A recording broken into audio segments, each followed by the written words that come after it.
Hey, welcome to Select Arcane! Have you ever wanted to try making a model horse doll but didn't know where to start? Have you been intimidated by custom hair or that tiny face up? No fear, because here's a full tutorial. Now, I have done this for all of the dolls that I've done, but this is going to be the quick and dirty tutorial on just the hair so you don't have to waste 12 or 15 minutes. The YouTube algorithm tells me that your attention span is just under 6 minutes, so I will do my best here, but no guarantees. I'll be covering just the face in another video. First up, choose your victim. I'm going to be using a body from KC's Galloping Gals. You can use a Briar body if you're more comfortable with that and if that's what you have. The process does not change at all. From what I understand, KC's is out of business now, but who knows? But there are tons of these floating around online. This specific doll comes with a full face and hair, and honestly you can stop right here and just pop her head on and be on your way with some clothes, but no, you're here for hair, right? So the first step is to get a cup of boiling water. This is straight out of the kettle, so be careful. Toss that head in and just swirl it around with a chopstick. Whee! Be careful when taking her head out and cut off all her hair. It is so much easier to do this process with hair short.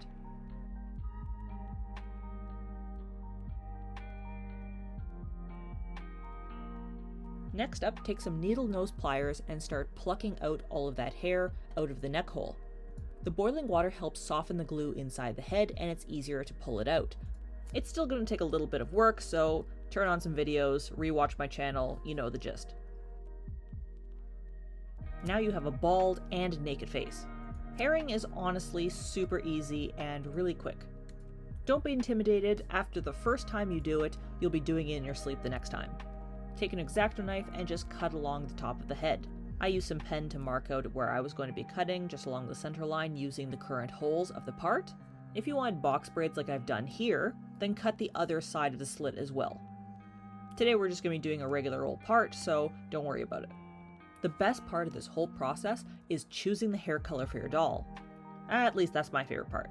All of this Viscose hair is from Viscose Heaven, which is unfortunately out of business now, but it's fabulous stuff. The fibers you want to use for hairing is called viscose, which is just a discard of the wool industry. It's really fine, in scale, and perfect for 1/9 scale dolls. After a lot of deliberation, I'm going to go with this chocolate and red hot. I think I'm going to go for some 90s style.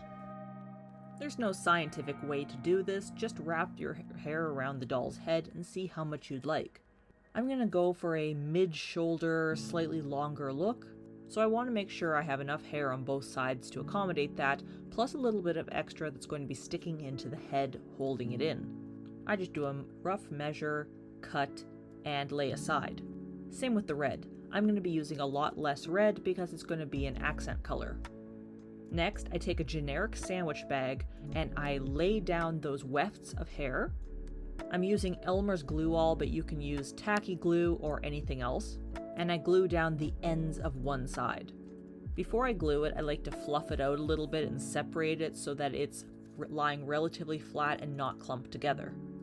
Don't add too much or it's a little hard to control, and you can wait about an hour to 2 hours. Once it's dry, it's going to look exactly like this, clear. Take it off of your sandwich bag and snip it up. You're looking for 2 fat wefts. I like to taper them in a little bit to make it easier to put into the head, but up to you.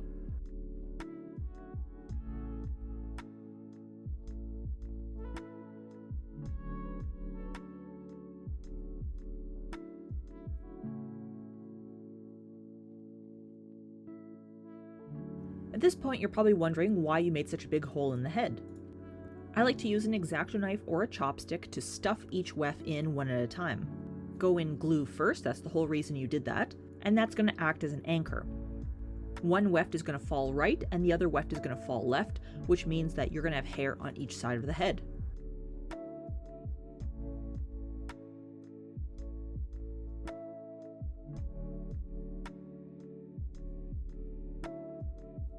It may take some finessing to spread it around and make sure it's even, but pull it just a little bit forward, a little bit back, so that it's relatively coating the head.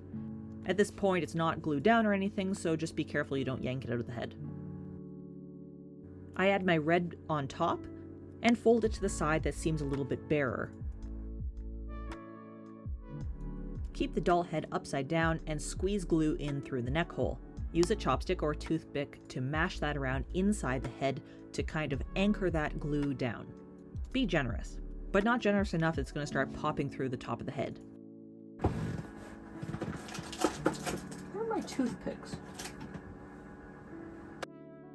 Next, I prefer to use a toothpick for this part because I get more control, but I couldn't find them, so I'm going to use a chopstick instead. Use a little bit of glue. Again, I'm using Elmer's glue all, but you can use whatever you'd like tacky glue or Fabri-Tac. And delicately dab around the head and spread around with the chopstick right to the hairline. You want those holes covered. Carefully pull the hair down to sit on top of the glue. Definitely don't mash your fingers on top of the head, otherwise you'll get glue all over the outside of the hair.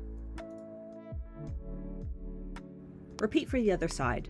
Remember to do one side at a time because it's just easier that way. If you find she's a little bald in the back, just pull some more hair down accordingly and glue it down. Because she has glue inside the neck hole, do not pike her on a chopstick or anything else because she'll dry with the stick in her neck. Instead, lay her on her side gently on a paper towel or something and leave her overnight to dry. If you're in more of a rush, wait about 2 hours. Here we are, a very messy haircut, but we have hair on a doll. At this point, I like to pop the body back on. First off, if we do it later, I'm worried that we're going to mess up the face. It's happened before, please just listen to me. Putting her head back on may take a little bit of work, but you can add as much pressure as you'd like because there's no face. This is also a good opportunity to give her a haircut because now you can use the body as a guide to how long you want your hair. I'm using a simple pair of scissors and doing my best here, but sharp shears work best. I cannot help in any way for the hairstyling department, but if you do want to go for the classic hunter bun, like a lot of doll artists do, all you have to do is twist your hair up like so and pin it. At this point, I'd also recommend putting on the helmet if you're going in that direction. I am not, but if you are, I recommend do it now. I know we exceeded our 6-minute time frame that I promised, but I hope you got something out of this tutorial. If you liked this video and found it useful and want to see the face up next, please like and subscribe. You can follow me on Instagram @SelectArcane or on Facebook by the same name. Hope to see you next time for This Girl to Get a Face. Bye!